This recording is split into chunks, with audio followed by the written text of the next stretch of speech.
Men ham tug'ruqxonadan odamga o'xshab chiqmoqchiman. Qizim, eringning mashinasida chiqsang bo'ladi-ku. Bip-binoy deb mashina haydasa.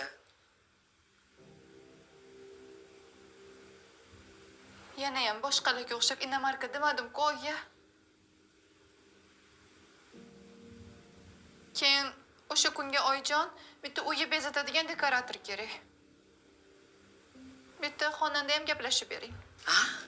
Xonanda? Xonanda nimaga kerak? To'y qilayotganinglar yo'q-ku, qizim. Oyi, buncha soddasiz. O'rtoqlarim hammasi tug'ruqxonadan chaqaloq bilan kelganda xonandalar kutib oldi ularni. Endi ham shunaqa bo'lishini xohlayman. Qizim, bularning hammasiga ozmuncha pul ketadimi? Ana ko'rib turibsan, dadangning mazasi yo'q bo'lsa, kasalxonaga yotqizishga pul yig'yapmiz. Sen ham bizlarni to'g'ri tushungin. Bu yoqda qaynonam kesatib yo'q qilmaymiz deydi. Bu yoqda siz dadang kasal deysiz. Men orzu havaslarim nima bo'ladi?